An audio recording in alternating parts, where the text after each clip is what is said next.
Hi, my name's Clay. I'm an instructor here at DriveWise, and today we're going to go through how to hook up a battery pack, a booster pack to your car in case your battery's dead and you need to jump start it. Okay, so when it comes to hooking up your booster pack, the first thing you want to make sure of is that you're as safe as you can be. Number one, you want to make sure you take off any metal that might be on your hands, any rings or watches, and just store them away somewhere, because the last thing you want is for the battery to arc. Next thing we want to make sure of is that we keep the booster pack away from the battery as far as we can, as far as the cables will allow. Next thing we want to make sure of is that there's no other obstacles in our way before we hook up the booster pack. Alright, so first things first, we have our battery pack here. Number one thing you want to make sure is that this battery pack is charged before you go on a long road trip. Depending on the battery pack that you have, would depend on how you would charge it. Our battery pack here has two different ways of charging. We have a 12-volt charger here that you would just plug into your car. It also has a standard 120 plug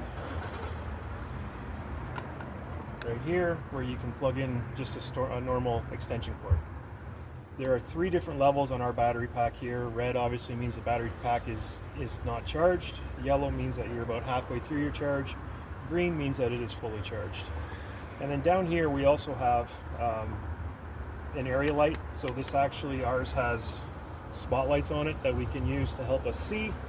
And it also has a battery status for your car, so you know when your car is charged. Alright, so now we're going to get into how to actually attach our battery pack to our 12-volt battery. First thing that you need to do is locate where your 12-volt battery is in your car. Our 12-volt battery on this vehicle, driver's side.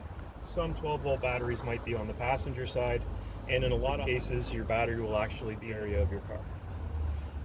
Once you've located your battery, you want to make sure that the key ignition in your vehicle is not in any type of run mode, and you also want to make sure that your battery pack is in the off position.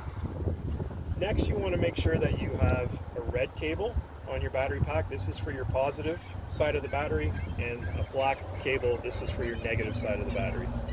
Once you've just figured all that out, a lot of positive posts have this cover, so you just want to make sure you flip this cover up like so, and you take your positive cable, always red first, and you attach it to your positive post like that. Take your negative and attach it to your negative side of the battery. Alright, so now we have our battery cables all hooked up. You want to make sure, again, that the car is off, the key is out. And once your cables are hooked up, our battery pack here has a main power switch.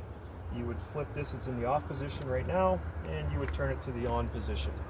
When it is in the on position, it has started to charge the battery on your vehicle.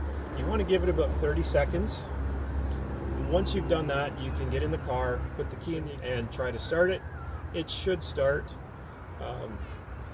If it doesn't, just give the battery pack a little bit longer charging on the battery itself. Alright, well, once you have your car started, next thing we have to do now is we have to take off our battery pack. So there's a couple of things you want to do. One, make sure when you come out, first thing you want to do, shut the battery pack off. Next, you want to take off your negative cable first when you're disconnecting your booster pack. Then you remove your positive and you replace the cover over your positive terminal. Okay, so once you've disconnected your battery pack, now you have to safely store it again. So our battery pack here has two grooves around the pack where you can store the cables, and they just wrap around like this. And on the back of our battery pack, we have two plastic clips, and these just attach to those plastic clips just like that. And same with the positive side. It's important that you keep these stored properly so that they don't touch while you're driving down the road, and it will also keep your battery pack charged. So in conclusion, this is how we charge our car with a booster pack. It's a good investment to have one of these with you and to keep it charged at all times. You never know when you might need it. My name is Clay. I'm an instructor here at DriveWise. Always remember, be safe on the road.